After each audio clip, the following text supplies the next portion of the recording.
Donc je m'appelle Pierre Ulrich, je travaille dans l'association Ezenia. Donc on s'est monté sur le lombricompostage. À la base, c'était pour défendre cette pratique, pour défendre cette façon de composter qui est assez peu développée en France, en tout cas pas assez à notre goût.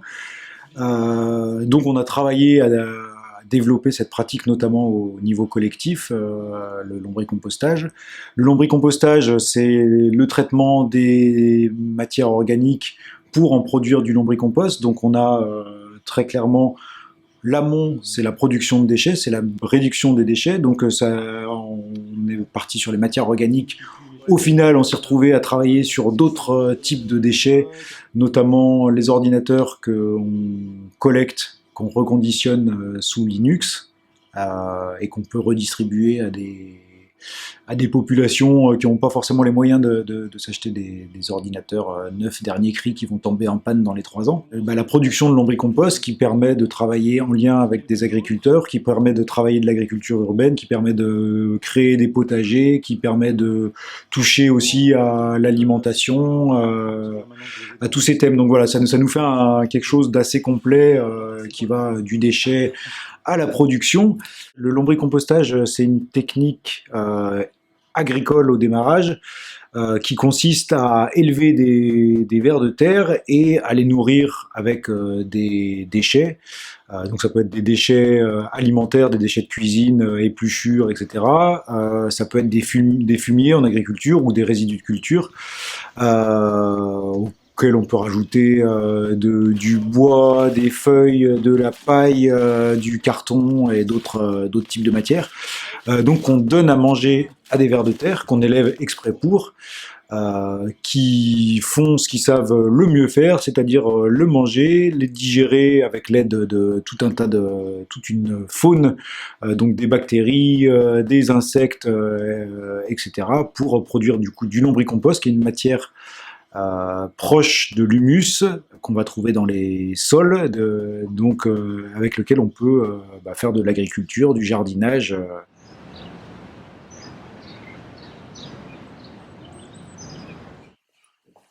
Bonjour, ça va Simon? Bonjour.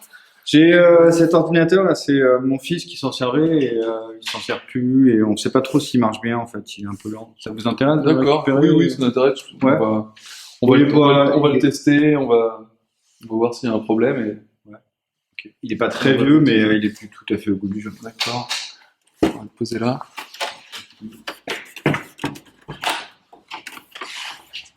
D'accord, oui, je pense qu'il va fonctionner. On va pouvoir en faire quelque chose. Et vous en général, vous en faites quoi après? On les réutilise en interne, ou alors on les revend, ou on les donne à des gens qui en ont besoin. Ok, super. Vous oublierez pas d'effacer les données, parce qu'il y a Ouais. encore 2-3 trucs de mon fils, peut-être de ma femme. On le fait avec tous les ordinateurs qu'on récupère. Super. Merci beaucoup. En tout Bon, cas. plaisir, ça peut servir à quelqu'un.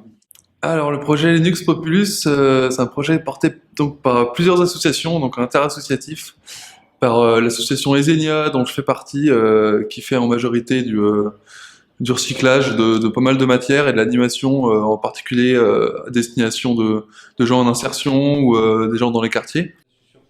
Donc, le projet consiste à récupérer du matériel qui est destiné à être jeté, donc chez les particuliers, chez les entreprises, chez tous les gens qui consomment, en fait, comme tout le monde aujourd'hui, du matériel électronique et qui veut changer de matériel, veut les jeter ou ne marche plus très bien. Et donc nous, on les récupère, donc on récupère des choses qui marchent pour ensuite les réutiliser et les revendre ou les redonner à bas coût à des gens qui en ont vraiment besoin dans une société où aujourd'hui on a de plus en plus besoin d'avoir accès à cet outil informatique, notamment pour aller sur Pôle emploi, accéder à des prestations sociales, et de plus en plus de démarches administratives sont en ligne et uniquement en ligne. Et donc il y a toute une partie de la population, en majorité des personnes âgées ou des personnes qui viennent d'arriver sur le territoire français, qui n'ont pas forcément les connaissances nécessaires pour faire ces démarches-là. Et donc nous, on est là pour à la fois leur offrir la connaissance, donc les former à l'utilisation d'un ordinateur, et leur fournir du matériel. Il faut savoir qu'un déchet électronique, c'est plein de petits matériaux, plein de petits métaux, en particulier des métaux rares, qui sont agrégés sur une toute petite surface et dans des toutes petites proportions. Et donc, elles sont très difficiles à séparer et à recycler en tant que telles. Et donc, en fait, la majorité de ces matériaux sont perdus dans le processus de recyclage.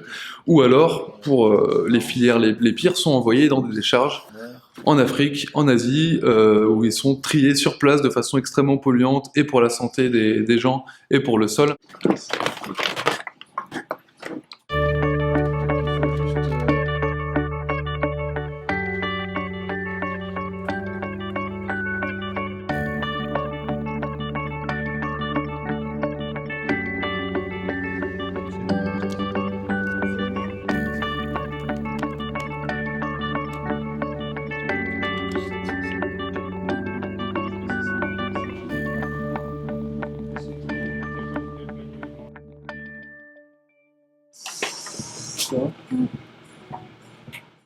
Tu as fait un autre problème là?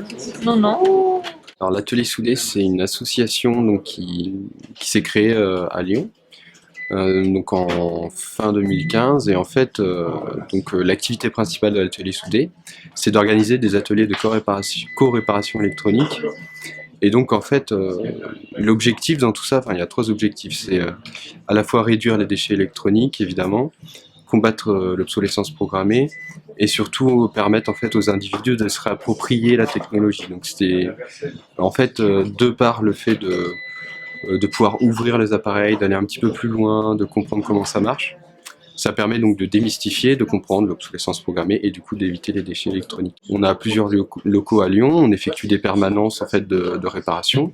Et donc pour ça, on a des bénévoles qui ont des compétences ou pas, ça dépend, qui apprennent aussi un peu sur le tas. Et en fait, on met donc à dispo les outils aussi, donc des mallettes d'outils. Dans nos locaux, ça sera des établis propres avec plus d'outillage, ça sera des pièces d'occasion qu'on récupère. Et donc ça fait en fait l'association, elle a cette activité de base où les gens doivent adhérer en fait à l'association pour participer. Donc ça représente un peu comme un modèle de pas mal d'ateliers de réparation de vélos participatifs. Et en fait, nous on a développé un modèle un petit peu différent, on va dire qu'on essaye de vraiment impliquer les gens à la réparation. Et en fait, pour ça passe par d'autres types d'activités du coup, c'est-à-dire on met en place des formations qui sont vraiment orientées électronique, on fait des activités plutôt ludico-créatives, donc avec des composants de récup, on va aller faire de la création, des petits bijoux, des choses comme ça, des statuettes ou de plus grosses œuvres d'art. Et on a un aspect aussi donc un peu recherche, on va dire. On travaille notamment sur l'élaboration d'une plateforme dédiée à la réparation électronique, plateforme web.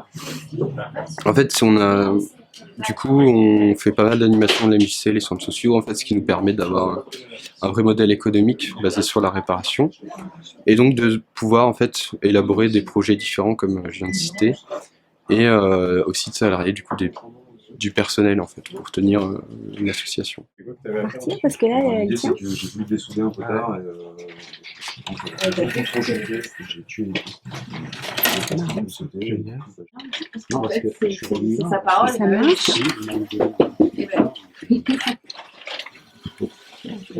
Venir à l'atelier soudé, ça ne nécessite pas forcément de compétences. En fait, nous, c'est vraiment la démarche, c'est-à-dire qu'on veut être accessible, donc on s'oriente justement vers les personnes qui n'ont pas les compétences, sinon ils ne viendraient pas ici.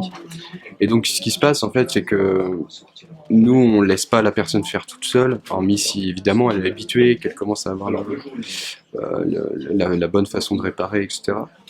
Mais l'idée, c'est vraiment d'accompagner. Donc, en fait, on explique déjà, donc on passe à l'accueil, déjà on explique un peu aux personnes comment ça se passe, qu'est-ce que c'est un atelier participatif.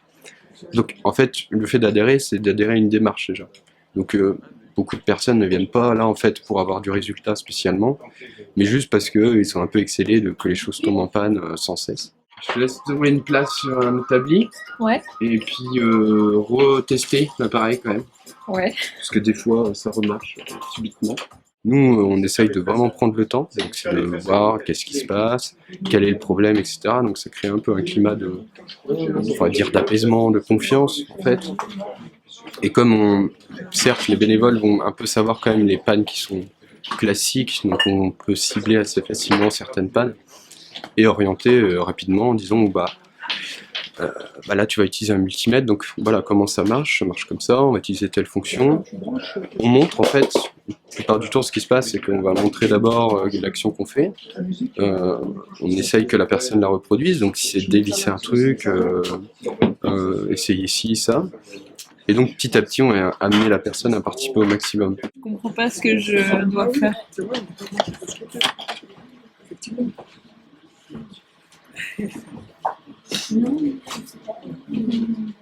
Si 8 € que ça marche pas. Bah, ça a marché 3 ans, Mais quand même. au plus, donc elle avait déjà marché avant. Sinon, faut se tenter des trucs de réinitialisation. Insérer cartouche. En fait, ils vont se réfugier au fond parce qu'ils supportent pas la lumière. La lumière va avoir tendance à brûler leur peau. Donc, ils fuient la lumière. De toute façon, ils vivent dans le sol, donc ils n'ont pas besoin de la lumière. Il faut, grosso modo, le cycle complet, ça va être 6 mois. Là, on est sur du, on va dire 3/4 de composté, c'est-à-dire qu'on voit il y a encore quelques déchets qu'on peut reconnaître, notamment les choses, par exemple, un peu difficiles, les épluchures de patates, des choses comme ça qui sont un peu plus longues que le reste. Donc 6 mois pour le cycle complet, mais donc là, on peut déjà l'utiliser au potager. Il aura même encore l'avantage d'être assez vivant tel quel. Après, si on veut avoir une jolie matière très, très fine, on va attendre 6 mois, voire un peu plus.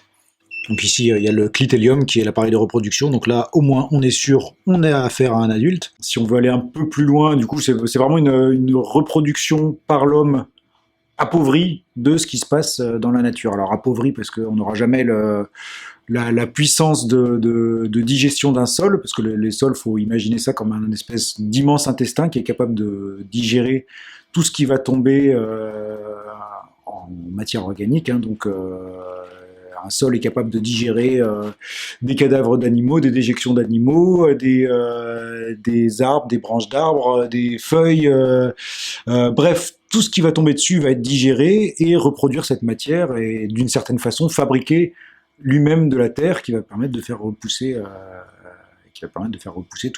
tous les végétaux. Donc côté Zenia, effectivement, on a un panel d'activités très large. On fabrique des lombricomposteurs de toute taille, des petits, des moyens, des grands. On encadre beaucoup de chantiers jeunes. On fait des animations et des formations à destination de publics éloignés de l'emploi. Donc nous, avec tout un tas d'associations, de citoyens, de collectifs et autres, on essaie de travailler massivement à la réduction et voire à la suppression de l'incinération, puisque c'est juste un gros gaspillage de matière et qu'on s'envoie tout un tas de choses toxiques dans les airs dont on n'a pas besoin. Alors pourquoi traiter à part les matières organiques? Déjà de base, toutes les matières qu'on va jeter à la poubelle, donc qui vont être considérées comme des déchets, la plupart sont réutilisables d'une façon ou d'une autre. Pour les matières organiques, le chemin est tout trouvé, c'est hyper simple, ça retourne à l'agriculture. Ça évite aux agriculteurs d'employer de la chimie, enfin d'employer tout un tas d'intrants pour pouvoir cultiver.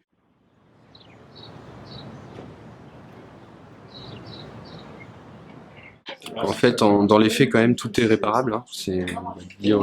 En fait, ça dépend vraiment le temps auquel on est prêt à mettre l'argent. Par contre, on a quand même des pannes récurrentes. Hein. C'est justement sur l'audio, ça va être très facilement la connectique, le jack, en fait, qui va avoir une faiblesse. Mais en même temps, c'est normal, c'est des objets des câbles qui sont vraiment manipulés. Et les écrans de téléphone portable qui cassent très facilement. Et on va avoir d'autres cas, en fait, sur plutôt certains composants, donc les condensateurs par exemple. N'importe quel appareil, ils vont forcément exploser à un moment ou un autre. Et ça, on le sait, donc on peut repérer assez facilement ce type de panne. Et après, on voit tout. Le truc au niveau informatique qui est très récurrent, c'est on va nous dire mon ordi RAM, etc. Il est lent, machin. Donc il y a plusieurs causes à ça. Soit c'est de l'obsolescence logicielle, Mais il y a aussi souvent le cas où en fait l'ordi, et surtout sur les portables, hein, est très très poussiéreux à l'intérieur. Donc en fait, il faut juste le nettoyer. Ça prend du temps, hein, 1 heure ou 2, il faut tout démonter. Et ça, vraiment, on le voit assez souvent. Hein, et après, il y a tout ce qui va être tout ce qui va être bouilloire, enfin tout ce qui a une résistance a tendance à tomber en panne parce que c'est sollicité, ça chauffe, et souvent de mauvaise qualité. Donc c'est pas fait pour durer. Et on va avoir aussi tout ce voilà, chargeur d'ordinateur portable, mais de toute façon tout tombe en panne tout le temps. Mais on peut tout faire. Mais c'est juste vraiment un terme d'investissement qu'on est prêt à mettre. Après c'est pas toujours comme ça évidemment, parce qu'il y a des opérations qui sont complexes à faire en fait. Quand on a un ampli audio par exemple, c'est assez compliqué à diagnostiquer. Et du coup, il y a évidemment des fois des réparations, on va plus manipuler que d'autres. Mais l'optique, c'est vraiment ça. Hein. En fait, nous, ce qu'on voit, c'est beaucoup de réparations simples. Hein. C'est des choses assez connues, des câbles à ressouder, des choses comme ça.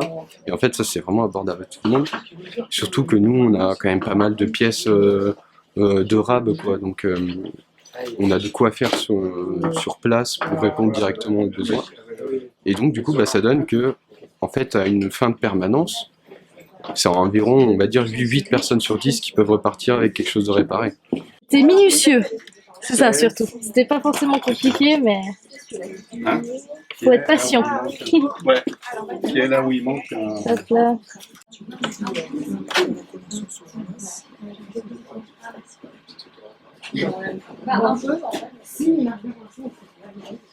Nous, ce qu'on vit, c'est quand même vraiment une montée un peu en compétences, parce qu'on a des habitués un peu qui viennent de plus en plus, et d'essayer d'autonomiser, donc de dire, bon bah ok, maintenant là, tu démontes, tu fais ça, je reviens dans 5 minutes, et on monte les trucs, et du coup, ce que je disais, c'est qu'on répare bien souvent dans les 3 heures imparties, et s'il y a continuité à avoir dans la réparation, de toute façon, c'est aux participants de choisir s'il revient ou pas, continuer quoi. Donc, s'il y a une pièce à acheter qu'on n'a pas, c'est à lui de le faire. Enfin, on essaye vraiment de les engager au maximum en fait dans cette démarche.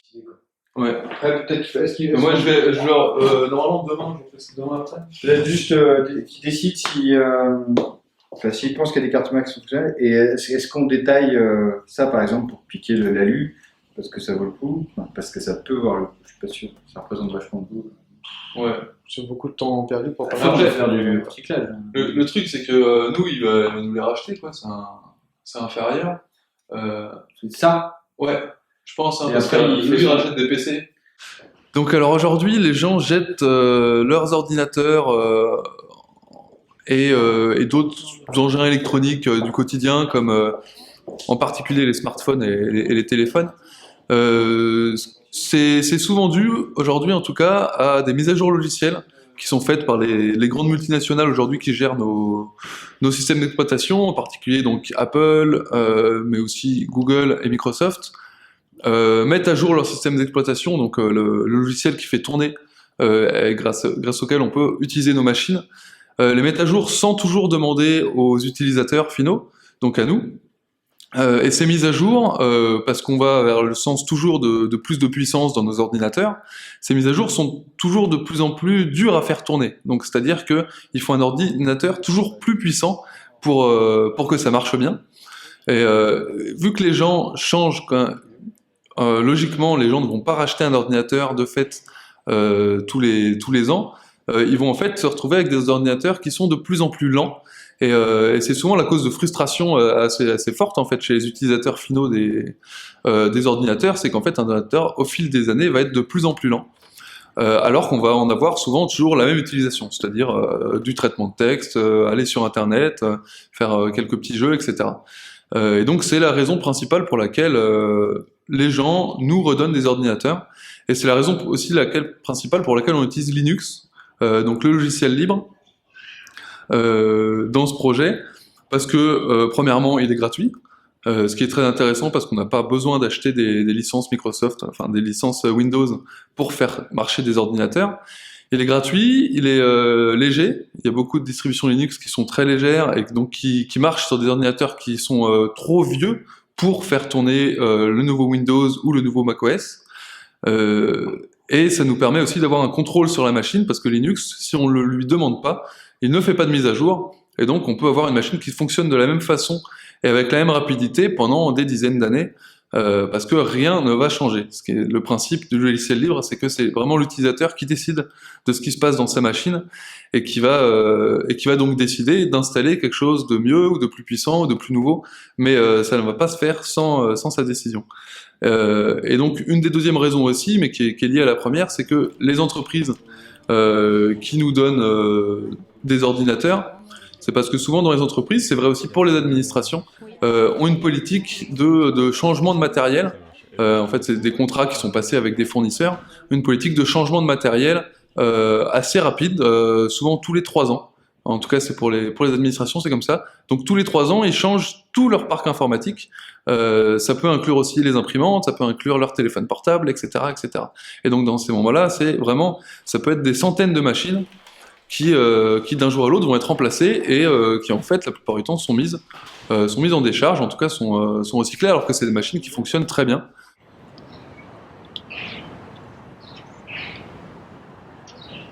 En plus, leur plus gros billet, c'est 49. Je sais pas pourquoi ils ont décidé de faire 49 au lieu de 50. Bah oui, c'est ça. Et c'est mon département d'origine. J'étais un billet de 49.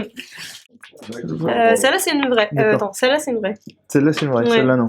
Attends. Ah. Si, ça, c'est une vraie. Zéro Déchet Lyon, on est une association de citoyens et citoyennes qui sont engagés sur la thématique de la réduction des déchets et du gaspillage. Donc le but, pour nous, c'est d'œuvrer pour une société qui tend vers une démarche zéro waste. Donc notre objectif, c'est de sensibiliser et d'informer sur cette question des déchets et du gaspillage, sur la problématique que ça représente. Donc par divers moyens, on organise beaucoup d'événements de sensibilisation, des stands, des projections, des moments qu'on appelle les apéros zéro déchet pour parler de cette thématique. On organise aussi des ateliers pour fabriquer ces produits du quotidien sans déchets et sans produits chimiques. Après, on a beaucoup de projets, dont un qui vise à sensibiliser sur les couches jetables plutôt avec les couches lavables. On a un groupe d'action sur le non-respect du stop pub. Et qu'est-ce que j'oublie? Et on essaie vraiment de faire un travail de fond sur la gestion des déchets par la métropole de Lyon, en produisant des articles assez détaillés sur des thématiques comme le recyclage du verre, le plastique, les mégots, voilà, on essaie un peu de balayer tous les sujets et on en fait des articles et des infographiques qui se suivent souvent de conférences ou tables rondes pour faire intervenir un peu des personnes clés du territoire sur ces questions-là. Ce qui m'a motivée à participer à l'aventure de l'association Zéro Déchet Lyon, c'est vraiment un intérêt profond pour cette thématique des déchets, parce que pour moi cette problématique-là, elle est très large, ça touche à beaucoup de choses, c'est aussi quelque chose qui nous concerne tous et toutes, et qui répond, je pense, à beaucoup de questionnements sur des objectifs écologiques, et qui donc est transversal et qui peut intéresser tout le monde et qui doit intéresser tout le monde. C'est pour ça que moi, en tout cas, ça me parle, et je pense que ça parle aussi de plus en plus à beaucoup de gens, et ça, on le ressent beaucoup. Donc du coup, l'ouverture, tu vas la faire ici, c'est ça? Ouais. Donc il faut concevoir le produit un petit peu plus loin que là, on va dire. Donc il y aura là-haut un petit tourlet dans lequel on va faire passer la petite cordelette. Et en fait, ici, on va faire cette étape qui va être de faire un petit tourlet d'ouverture pour pas que ça s'effiloche quand on va tirer le cordon et enlever le cordon. Bonjour, je suis Carole de l'association Zéro Déchet Lyon. Aujourd'hui, on anime un atelier sac à vrac. Donc les 6 participants vont confectionner avec nous un petit sac pour aller chercher leurs produits en vrac chez leur épicier.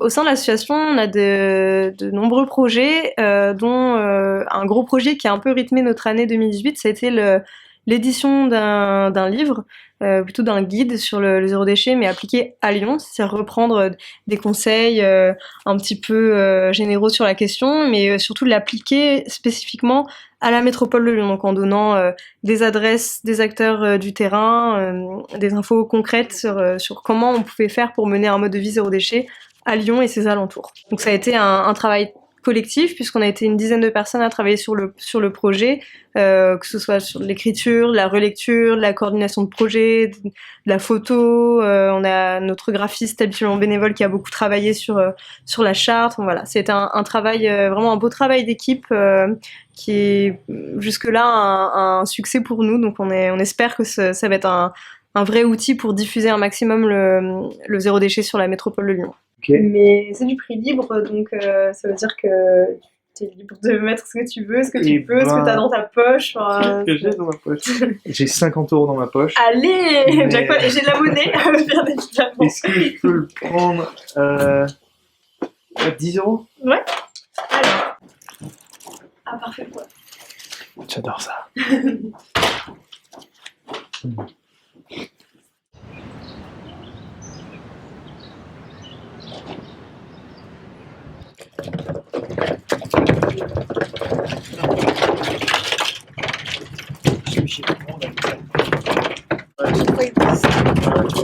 C'est ça en plus toute la journée.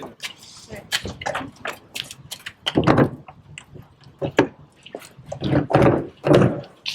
Il me semble qu'on avait discuté peut-être de le mettre dans un coin là, ou dans un coin là, ou je sais pas quoi, et avec dans l'idée qu'on crée une petite évacuation. Donc j'ai pas amené les tuyaux parce que ça enverrait, mais qu'on fasse venir les tuyaux pour que le surplus de jus il aille s'écouler directement dans la grille. Mais c'est vrai que l'autre possibilité c'est ici, sinon c'est ici parce que je faut laisser à mon avis de l'espace pour un seau d'eau, donc l'autre possibilité ce serait ici, ça fait un espace un peu limité ici. Ouais. L'intérêt de séparer la matière organique, donc toutes ces épluchures, et puis de les traiter par lombricompostage, donc il est double, il est à la fois de pouvoir se resservir de cette matière en agriculture, et il est aussi à la fois de ne pas mélanger ça aux autres déchets, ce qui va nous poser deux types de problèmes. Si on va vers de l'incinération, on va brûler de la matière organique, c'est-à-dire principalement de l'eau. Donc on va dépenser énormément d'énergie pour au final envoyer des gaz qui ont rien à faire dans l'atmosphère. Et si on traite par mise en décharge, toute cette matière humide va souiller les autres déchets et va les emporter dans les nappes phréatiques. Donc quand on sait que dans les poubelles il y a des médicaments, il y a des piles, il y a tout un tas de déchets vraiment nocifs, à partir du moment où on les mouille avec la matière organique, on les entraîne dans les nappes phréatiques, donc on pollue tout, que ce soit en mise en décharge ou en mise en incinération.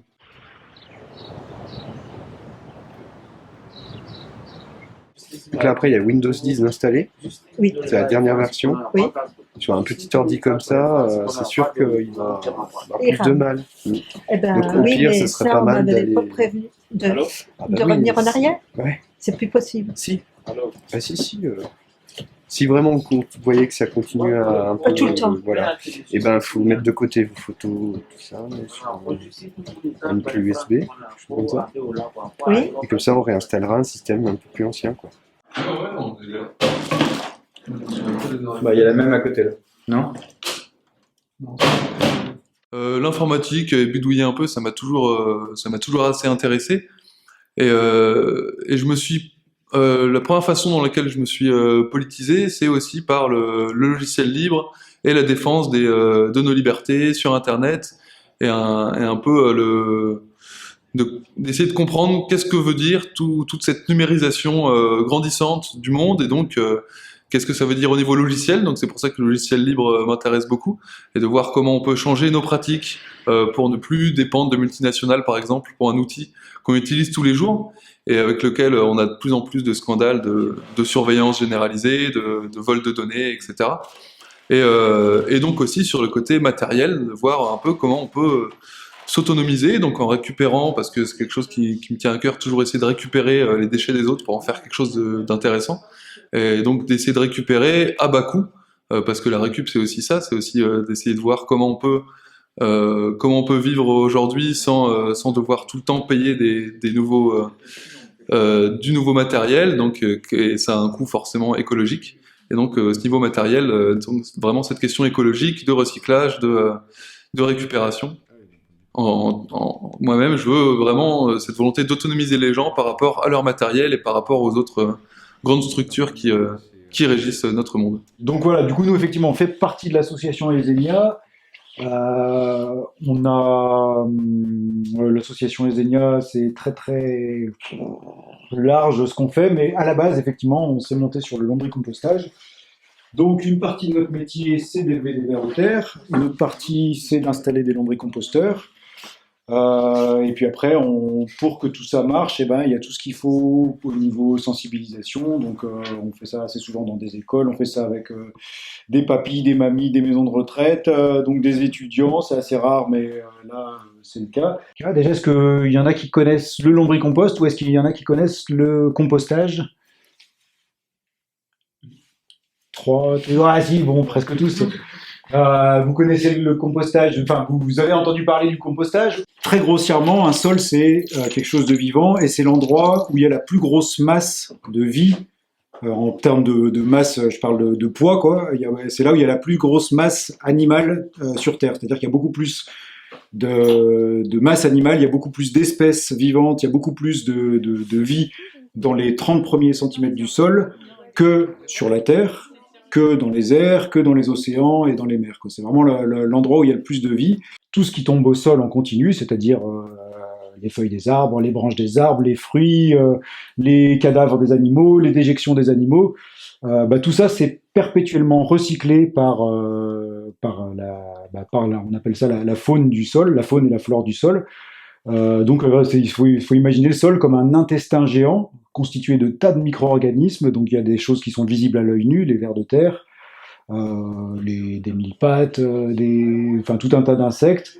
Et puis il y a des choses beaucoup plus petites, donc des bactéries, des champignons, des insectes microscopiques. Et donc il y a un espèce de travail d'équipe assez fantastique qui se passe en continu, qui fait qu'en permanence, tout ce qui tombe au sol est retraité et devient de l'humus, c'est-à-dire la partie fertile des sols. Et donc les sols se fabriquent en continu.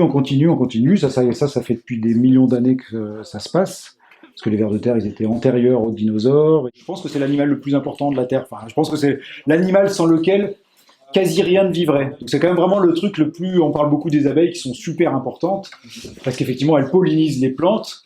Mais il y a quand même des plantes qui arriveraient à pousser sans abeilles, alors qu'il n'y aurait pas de plantes qui arriveraient à pousser sans l'humus, donc sans les vers de terre. Des sens, mais sinon c'est quand même assez basique, quoi. Ils se baladent, voilà, et puis quand ils sont adultes, ils se reproduisent. À votre avis, qu'est-ce que vous pouvez mettre, qu'est-ce que vous pouvez pas mettre? Les épluchures. On peut mettre le thé. De quoi? Le thé et le café. On peut mettre dedans. Ouais. Les coquilles d'œufs aussi. Le plus difficile à gérer, c'est ce qui est viande, poisson, produits laitiers et produits gras. Qui veut le Mastar? Du coup, celui-là, c'est pas de la même variété. Ah, le Mastar, c'est pour toi. Alors celui que là, il pourrait aller pour la pêche. Ouais, les autres sont un peu petits. Celui-là, il s'appelle Bernard. Hop, là, vous n'êtes pas obligé, hein, mais... Il m'aime bien. Alors, il y a différentes tailles, différentes... il y en a pour me tripote, hein.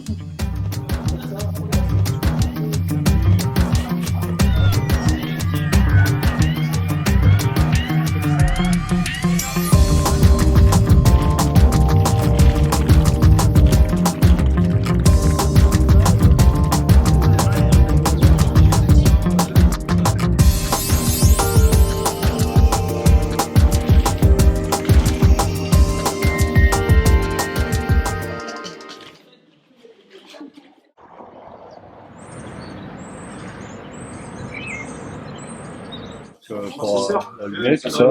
Et voir comment ça. Voilà. Là, je vais voir. Et là, en gros, après. Bah là, faut remettre par-dessus, remettre les vis, et puis on est presque bon. Ouais, Parce qu'on les teste, il y a la batterie qui va se. Oui, la batterie. Je sais pas trop comment La ça batterie, fonctionne. non, elle se met juste comme ça, et elle se branche ici. Et voilà. Pourquoi être bénévole à Atelier Soudé? Parce que en fait, je fais profiter de mes connaissances un peu techniques, parce que ça fait 30 ans que je travaille dans tout ce qui est électronique, informatique, et j'aime bien partager, et puis surtout j'aime bien bricoler, et je déteste qu'on jette les affaires, alors qu'elles peuvent être réparables. Bon, ce qui est regrettable, c'est qu'il y a beaucoup de choses qui sont faites de façon à ne pas être réparées. Et puis il y a aussi autre chose d'important, c'est de transmettre ces connaissances et de partager. On est dans une société de consommation qui incite à racheter plutôt qu'à réparer. C'est une solution de facilité. Voilà. Puis de peur de ne pas savoir. Donc c'est pour ça qu'Atelier Soudé, c'est bien, parce qu'il y a des gens qui savent et qui transmettent. Je pense que les gens ils préfèrent jeter plutôt que réparer parce que c'est devenu beaucoup plus facile, peut-être même moins cher, sachant que le temps c'est considéré comme de l'argent pour beaucoup, et prendre le temps de faire tout ça, c'est pour eux c'est pas bénéfique. Ils préfèrent aller dans un magasin, ils ont un rayon entier de ce qu'ils veulent, ils le prennent, et finalement l'argent et les objets ils ont beaucoup moins de valeur qu'aujourd'hui parce qu'on en a à profusion. Je pense que c'est pour ça que les gens ils préfèrent acheter plutôt que réparer, et donc ils jettent. Finalement, Ouais, filament secondaire, et en fait ça fait que... Plutôt, c'est mieux de se mettre, tu vois. Souvent on dit que les gens ils achètent beaucoup et on peut se demander pourquoi ils achètent autant.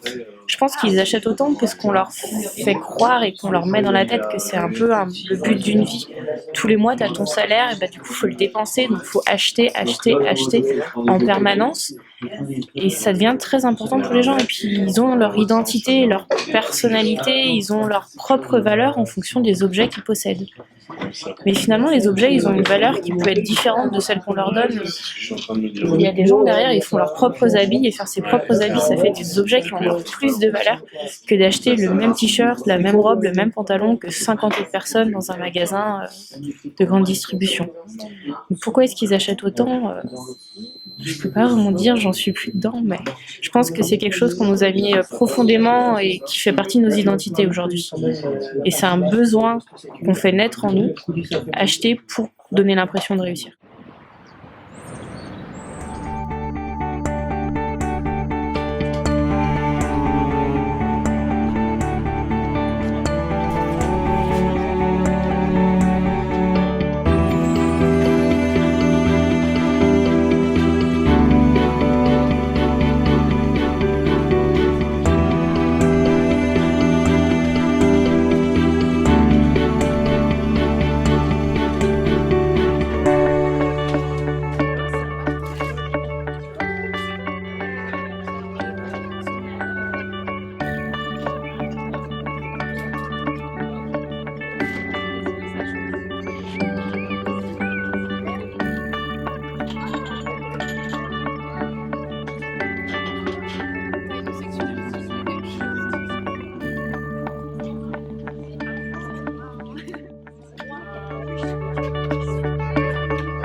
Comme ça, il y a encore des dons. Oui, il y a encore des dons. Dès que vous venez, vous pouvez faire des dons. Ah ouais, comme ça vous découvrez. Oui, c'est parfait. Trop chouette. Alors, une boîte à partage, c'est une vraie boîte physique qu'on met sur l'espace public ou dans des lieux privés pour échanger, donner ou prendre librement et gratuitement des objets. Les boîtes à partage, c'est en fait juste un prétexte à deux choses: créer du lien entre les gens, c'est vraiment ce qu'on cherche, et ce qu'on cherche aussi à travers ce magasin gratuit, c'est pas de rester seulement sur l'objet, c'est de créer du lien entre les gens qui puissent se rencontrer grâce à ça. Et le deuxième objectif des boîtes à partage, c'est de donner une seconde vie aux objets et d'éviter qu'ils aillent à la déchetterie ou qu'ils restent au fin fond des placards et qu'ils ne soient pas utilisés. Un magasin gratuit, c'est comme une boîte à partage, mais à l'échelle d'un local où tout est gratuit. Donc c'est effectivement ce qu'on est en train de vivre ici aujourd'hui. C'est une boutique sans argent, un magasin où il n'y a aucun échange monétaire. Alors le magasin a ouvert aujourd'hui, on est le 5 décembre et il sera ouvert jusqu'au 18 décembre. C'est une première version éphémère pour embarquer les gens dans cette aventure et pour développer ensemble plus tard un magasin plus pérenne qui restera en place en permanence. Ce qui m'a motivée à développer des boîtes à partage, c'est l'idée d'aider à mon niveau à transformer cette société et à une toute petite échelle locale, de s'engager et de faire quelque chose avec mes voisins, de porter une action concrète qui permet à la fois de se rencontrer, d'être utile à la société et de le faire dans la joie et la bonne humeur et sans se prendre la tête. Les boîtes à partage ont plusieurs origines. C'est né en partie en Allemagne avec les Giftbox et également au Canada. Et moi j'ai découvert ça en Suisse en 2013 et j'ai importé ce concept à Lyon que j'ai développé en 2014 en créant 5 boîtes dans mon quartier et c'est comme ça que le mouvement a démarré avec mon initiative dans le 5e arrondissement en parallèle de l'initiative de 2 autres habitantes lyonnaises qui s'appellent Lisa et Magali qui avaient créé la toute première Giftbox de Lyon qui était dans le 7e arrondissement. Liberté, gratuité, inconditionnalité, c'est la devise des boîtes à partage, c'est nos valeurs, c'est celles sur lesquelles on a fondé l'association. La liberté, c'est la liberté de chacun à prendre les objets qu'il veut, à donner s'il le veut, mais il n'y a pas de réciprocité obligatoire. On prend, on donne ou on fait les deux, mais il n'y a rien d'obligatoire. C'est aussi la liberté de venir prendre des objets pour rencontrer ses voisins, comme de venir le faire à un moment moins propice à la rencontre, où on veut être tranquille et pas forcément être vu en train de prendre des objets si on est plutôt dans le besoin. La gratuité, c'est notre valeur fondamentale, c'est qu'il n'y a aucun échange monétaire dans les boîtes à partage. Tout ce que vous trouvez dans les boîtes est gratuit et tout ce qu'on trouve dans le magasin gratuit est également gratuit. C'est important parce qu'on essaie vraiment d'encourager les gens à repenser leur mode de consommation grâce à ça. Et puis l'inconditionnalité, c'est que les boîtes à partage sont faites par tous et pour tous et elles s'adressent à tout le monde et on ne demandera jamais à qui que ce soit ses revenus ou des informations sur lui pour qu'il puisse bénéficier d'objets. C'est un système complètement inconditionnel, on vient, on prend, quels que soient ses revenus, quelle que soit sa situation et on n'a même pas à en parler ou à la justifier.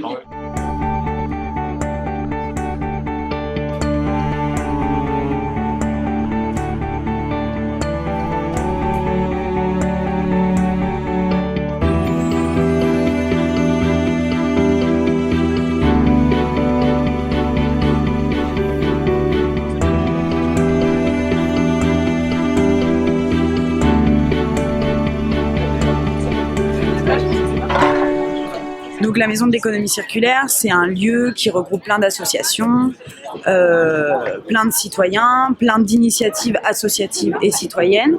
Et à l'année, on essaye de proposer aux gens qui viennent à la maison de revaloriser, réparer, réemployer toutes les matières existantes parce que voilà, on est dans le toujours plus et l'idée c'est de pouvoir arriver à quelque chose de plus résilient.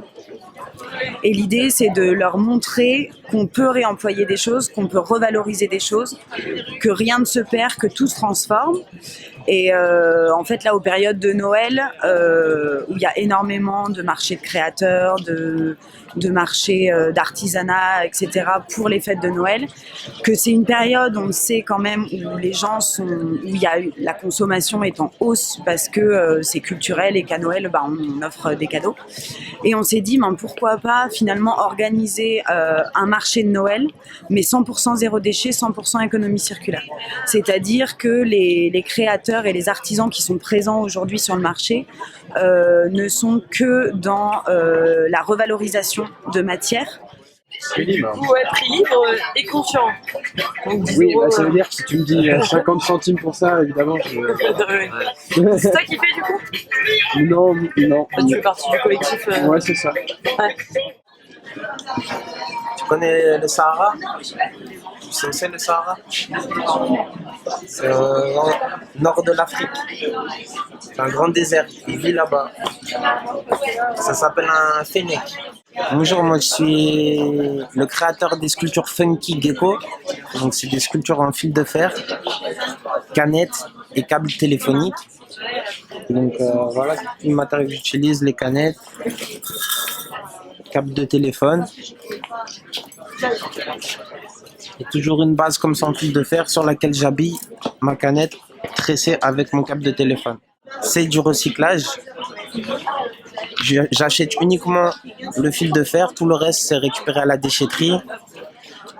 Dans la rue, je récupère les canettes, des perles qui viennent de colliers, de bracelets qu'on me donne, ou parfois des plaques aussi, des plaques de métal plus rigides. Là, vous avez de la ricorée. Ce que j'aimerais, c'est que les gens comprennent que quelque chose qui n'a pas de valeur peut avoir de la valeur. Et ça, c'est valable pour une canette qui est au milieu de la rue, mais c'est valable aussi pour les gens. Alors moi, je suis bénévole à la Maison de l'économie circulaire depuis maintenant 2 ans, 2 ans et demi. Et en fait, j'ai rejoint l'asso parce que déjà, je trouvais ça important qu'il y ait un lieu qui puisse regrouper les associations. Parce que j'ai rencontré plein d'acteurs associatifs, plein d'associations qui sont dans le zéro déchet ou dans l'économie circulaire, sociale et solidaire. Et c'est vrai que le plus dur pour eux, c'était, la problématique commune, c'était vraiment de trouver un lieu. Et je trouve que c'est important qu'il y ait des lieux comme ça qui existent, un peu comme des maisons de quartier pour rassembler ces acteurs associatifs, les fédérer autour de projets communs. Comme aujourd'hui par exemple, ou comme demain où on organise un Noël alternatif où il y a des ateliers de réparation, des ateliers de faire soi-même, une zone de dons, de troc et d'échange avec les boîtes à partage.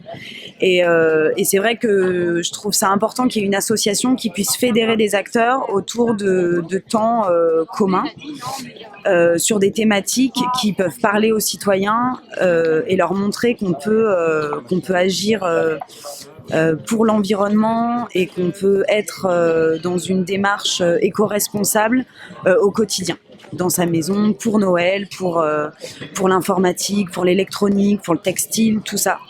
Je pense que des maisons de l'économie circulaire, il faudrait vraiment essaimer le modèle, le développer au maximum et qu'à terme, il y ait des maisons de l'économie circulaire dans toutes les villes de France pour fédérer les acteurs associatifs de l'économie sociale et solidaire.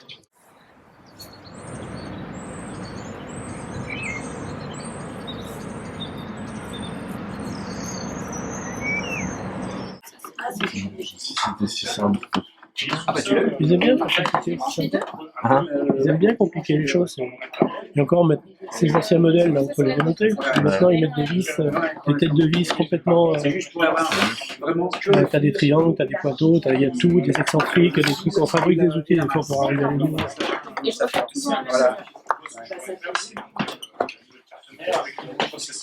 Voilà. Alors pourquoi je suis bénévole à l'atelier soudé? Je crois qu'avant tout, il faut faire avancer un petit peu les mentalités et puis peut-être aussi pour me donner bonne conscience et essayer de réparer ce qu'on a cassé depuis beaucoup d'années. Donc avec l'âge que j'ai, je crois que j'ai bien participé à ce qui est vraiment abîmé sur la planète. Ce serait peut-être judicieux aujourd'hui de faire totalement l'inverse, d'essayer d'aller dans le sens de la réparation et puis du meilleur respect de tout ce qu'on peut extraire de la nature, essayer d'en extraire le moins possible et puis surtout d'en jeter le moins possible. On est à une époque où les gens achètent n'importe quoi et puis s'en défendent aussitôt parce que c'est cassé tout de suite. Je trouve que c'est un petit peu dommage, on pourrait quand même faire beaucoup mieux et notamment par la réparation. Par l'entretien, par la réparation, par la compréhension, par une bonne utilisation. La problématique aujourd'hui, c'est que les gens achètent tout et n'importe quoi, sous n'importe quel prétexte, et puis voilà, on jette beaucoup trop facilement. Donc moi, j'aimerais quand même laisser un petit bout de planète propre à mes enfants et mes petits-enfants. Voilà, je crois qu'on va vraiment dans le mur si on ne corrige pas tout de suite la situation, on est vraiment très mal. Alors le problème, quand on est bénévole comme ça, c'est qu'on est motivé, on a envie de faire beaucoup de choses, mais qu'on n'est pas forcément suivi. Les gens qui viennent à l'association sont déjà des gens convaincus, et c'est toujours beaucoup plus difficile de rattraper tous ceux qui ne le sont pas. On vous dira toujours que ça ne sert à rien de réparer et de passer 2 heures sur un appareil qui vaut 15 €. Certes, mais cet appareil va nous coûter beaucoup plus cher dans quelques temps par la pollution qu'on engendre. Et c'est quand même vraiment dommage pour nos enfants. Si on re-signe en 2024 pour relancer des incinérateurs à l'identique, on signe pour 30 ans. C'est-à-dire 30 ans à ne pas traiter à part les matières organiques, 30 ans à ne pas ramener la matière organique au sol, 30 ans à continuer à respirer les fumées qui s'échappent des deux incinérateurs de l'agglomération lyonnaise. Voilà, donc il est vraiment temps de se poser sur les déchets, de réduire bien entendu les déchets organiques, mais de réduire aussi tous les autres pour rendre à terme l'incinération totalement inutile et dépassée, ce qu'elle est déjà. La première des choses, c'est d'arrêter de produire, d'arrêter d'essayer de vendre des choses dont on n'a pas besoin, d'arrêter d'acheter forcément des choses dont on n'a pas besoin. Ça, c'est au niveau personnel, arrêter de consommer autant d'énergie pour produire des choses qui vont avoir une durée de vie aussi courte. Donc voilà, du coup, c'est quelque chose qui passe par les citoyens, qui passe énormément par les entreprises, par les politiques. C'est bien d'encourager les gestes citoyens. La puissance d'une loi appliquée par rapport à 50 millions d'éco-gestes, enfin voilà, il n'y a pas photo, quoi. C'est-à-dire qu'il y a un moment donné où il faut aussi interdire des choses dont on sait qu'elles mettent la population en danger, quoi.